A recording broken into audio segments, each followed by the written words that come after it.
So we're going to go ahead and get started. You're going to need some thread. You're going to need an assortment of needles. I have these really curved hook needles. They're super pointy. And then I have this one long needle here. And this is what I use only to hold my track down whenever I'm sewing. Here's my scissors. I use that for shaping my hair and cutting my wefts. Here's my dome cap. I had this in brown because they didn't have any more black. Oh well. Here is my hair. This is my Malaysian body wave from Aliexpress. And then you're going to need your mannequin. So, I already got started sewing down my wefts because I do have a tutorial, an in-depth tutorial on how I make my Upart wigs. But since this is like a full wig, I wanted to show you how I do my closure. As everyone else do, I usually just sew down one side of my closure, then I sew down the other side, and then I sew down the back. And you guys will see that in a minute. Right here, I'm just very clearly showing you how I sew it down. And I have like these clips holding the closure in front so that it doesn't move. And yeah, my wig cap was kind of like too big for my mannequin head, so you may see it like moving and stuff like that, but I fixed it. But all I'm doing, like I said, is just sewing down one side of this. And yeah, I don't, how can I explain this? I don't put knots in the thread until I usually start a weft or end a weft, or like during the middle of sewing. And what I mean is, as you will see in a minute, I only wrap the thread around the needle, usually in the beginning and the ending of a weft. I usually don't do it while sewing it, especially for my closure. So as you see here, I'm just wrapping it around twice, and I'm going to pull it tight. And I do this just so I can secure the closure down and that it just, you know, don't move and stuff like that.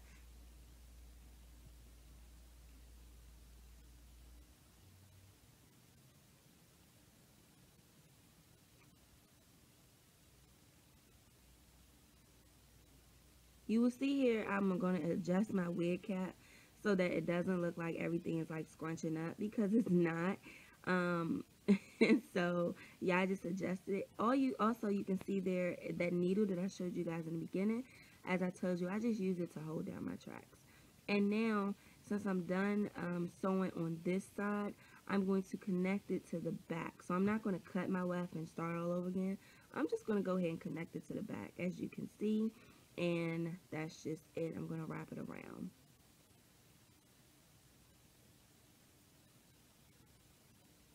And then once you sew your closure down, it's going to be nice, tight, and looking flat or whatever. And you can just go ahead and proceed with the remainder of your bundles. But you just want to make sure you get your closure down. And as I told you all, I already have like an in-depth tutorial, like where I explain how I really make my Uparts. So this, I'm just kind of like speeding through, even though it's already 9+ minutes. It is okay. But I'm sewing under the weft. I never sew through my tracks unless I'm starting a new weft or I'm ending the weft. So I never puncture through them, simply because I want to decrease shedding, and I just want to keep my tracks for a long time. You know what I mean? So all I'm doing is sewing under. And as I told you all, I really don't wrap the needle around to make knots. Maybe like every so often, you know, but I never really do it. Here you'll see me do it, and that's about it. But my tracks are still secure. I don't like doing it because I do take apart my wigs that I make, and I mean, who got the time to keep pulling out things? Also, right there, you can see that I'm cutting my weft.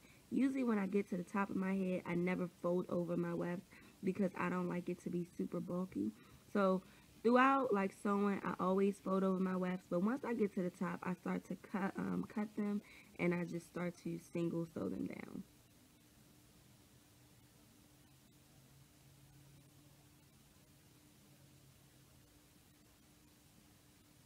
Guys, making your very own U-part is really simple, especially when you have tutorials like mine to kind of show you what to do.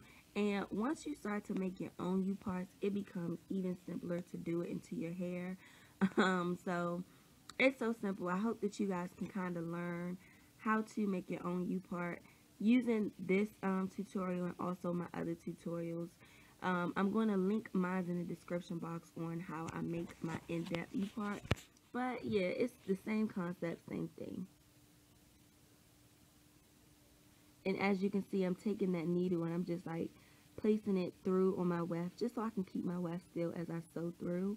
And it comes in handy. Like, it's just a straight needle.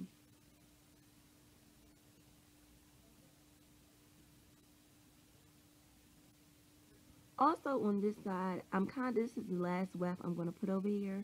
So I'm connecting my last weft with my closure, and it's going to close in that gap that you see.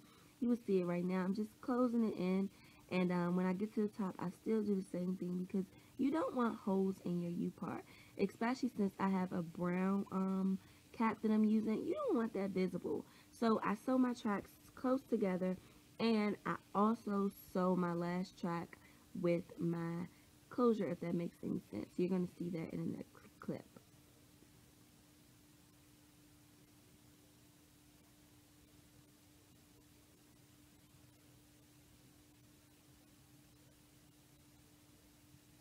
So as I was telling you, I'm just taking the weft and connecting it to the closure so I can close that gap up there.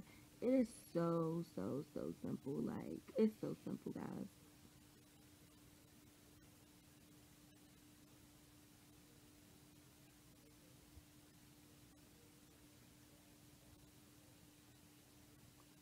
And to avoid having to go back in your wig and fill in gaps, make sure just while you're making your wigs, you just sew your tracks close together.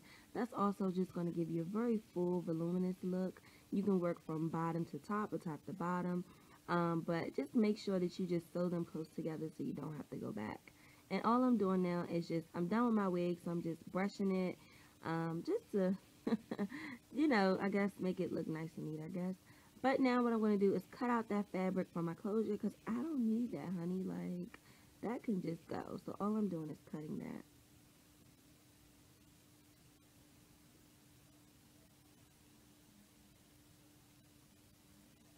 And now what I'm going to do is prepare you for the elastic band.